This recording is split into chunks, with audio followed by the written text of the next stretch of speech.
Hi there! Today I'm creating a sidestep card using my favorite things stamp set, Lucky Dog, and Gerda Steiner's Happiness stamp set.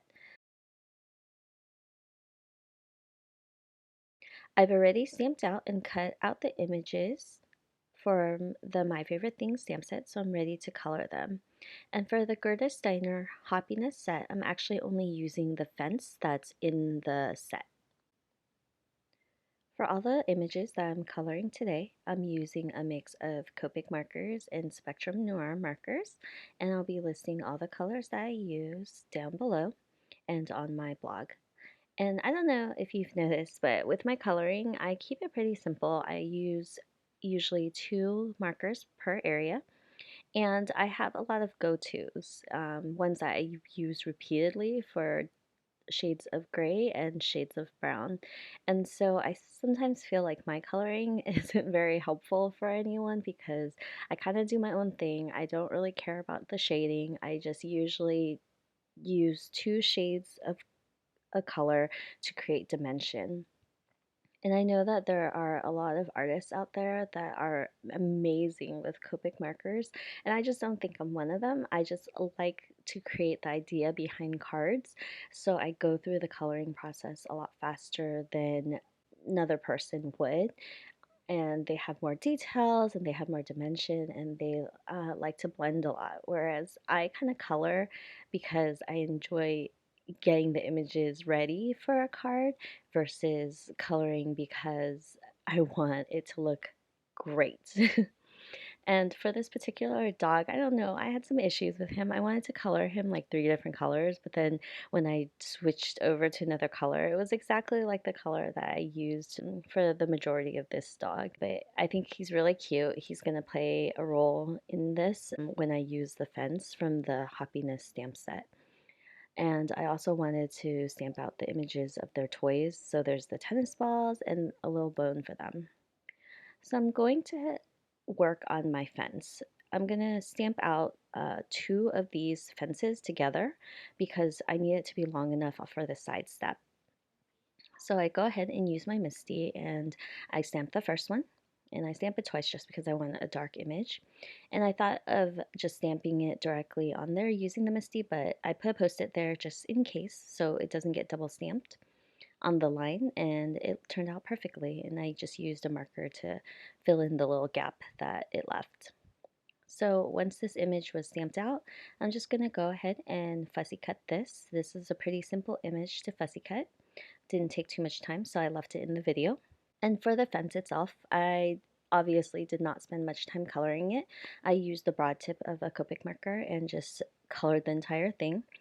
I went back and used a darker brown to put in the dimension for the fence and the wood markings, and I went ahead and colored it again. So for the side step card, on the left hand side you'll see that I have a little template that I created. Basically mark down the entire card base from 3 inches on one side, and I will cut from 1 inch to 6.5 inches. And on the smaller side, the 2 1/4 side of the card, I will score it at 4 1/4. That will be folding the card in half. And on the other side, on the 3 inch side, I will score it at 1 inch, 2 inch, 3 1/4, 4.5, and 6.5. And I'll have the dimensions listed down below as well. And so once I have everything scored, I'll fold it out.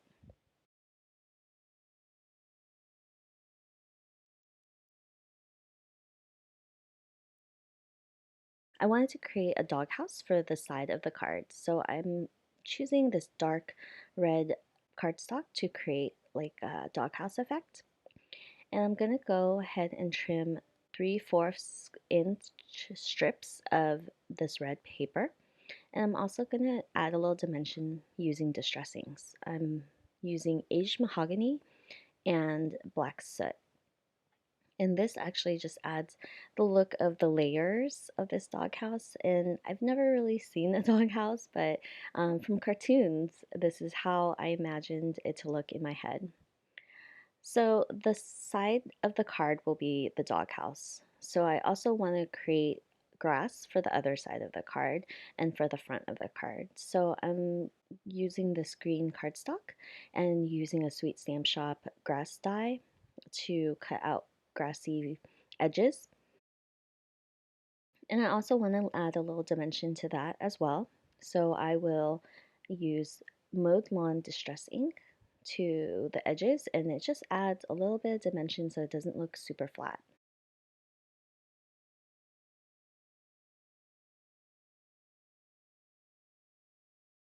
So once I have everything ready, I'm going to go ahead and add the doghouse wood planks, so to speak. So of course I had cut them a lot longer than the actual side of the card. So once I add them to the card, I will trim them off on the side. And I'm only doing it from, I think, about an inch from the card because the grass will go at the bottom of that card area.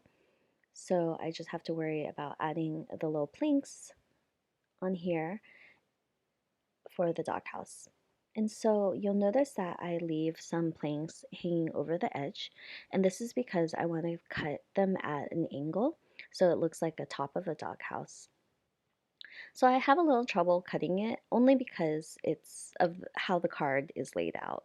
It's not as easy to trim off the edges as I had imagined in my head. I probably should have done it one at a time, but I had just decided to do it this way.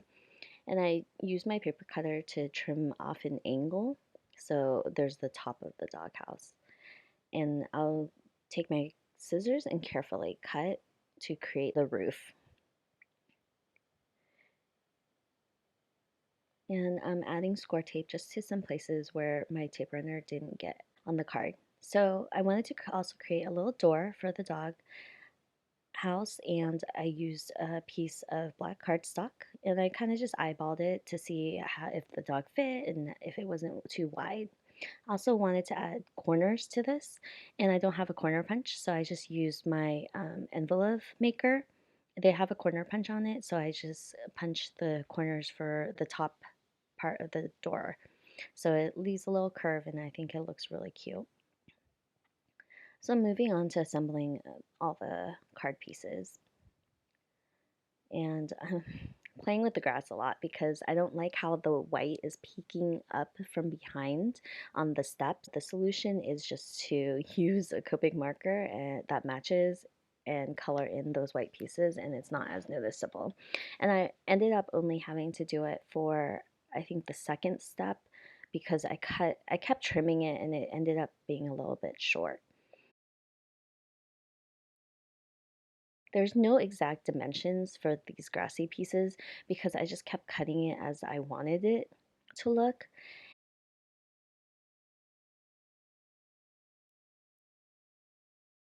When I'm putting this fence together, I realized that I needed the back of the fence as well. So I drew in some fence marks with a pencil and I went over those lines using a Copic multi-liner pen. And I'll also go in and fake those wood dimensions. And of course I could have re-stamped using the stamp set, but it was just faster this way. I didn't have to worry about lining it up and it being perfect.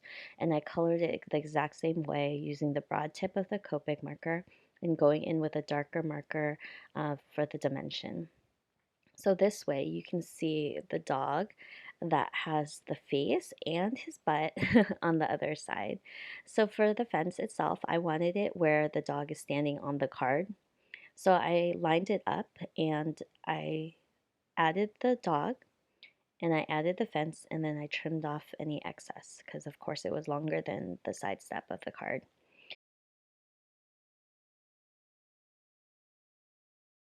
I'm adding the grass to the bottom of the fence just for that step. And then I think the second step is just another addition of grass. And this is the step where I had to use a Copic marker because I trimmed it a little too much so there was some white peeking. And it just really depends on which grass dye you're using. Um, for the dimensions. So you just have to play around with it to see if it's tall enough or it's to your liking. But I think that this whole scene is turning out great. I think it's super cute and it adds like all those dimensions and it looks like there's a dog that's on the other side of the fence peeking in and wanting to see what's going on in the backyard of this house.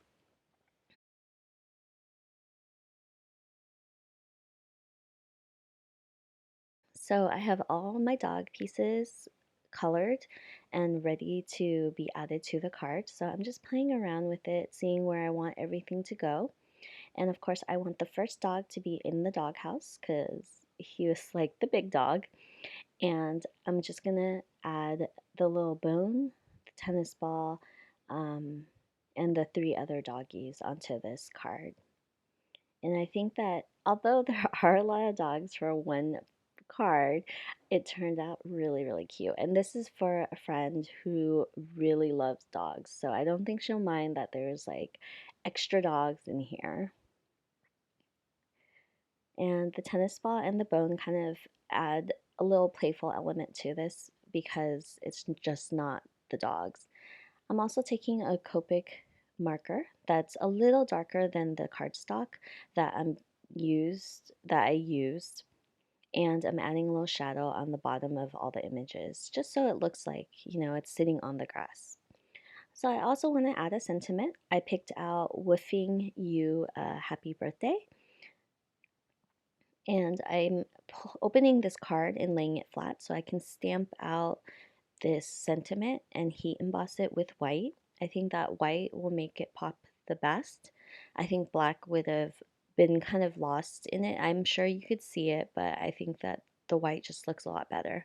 So I have to be a little careful because I've used all these strips for the doghouse. I don't want the embossing powder to get stuck in the little nooks and crannies of the doghouse. So I'm super careful heat embossing this and making sure that there's no excess embossing powder that's just stuck around. So that's it for today's card. I think it turned out really, really cute, and I love that back part. The stamp set with the dog and his front and back was perfect for this, and I think that she'll really enjoy it when she turns it over and sees that he's kind of hanging out there. I hope you enjoyed it, and I think that any dog lover would enjoy this card a lot. Have a great day, and I'll see you again next time. Bye.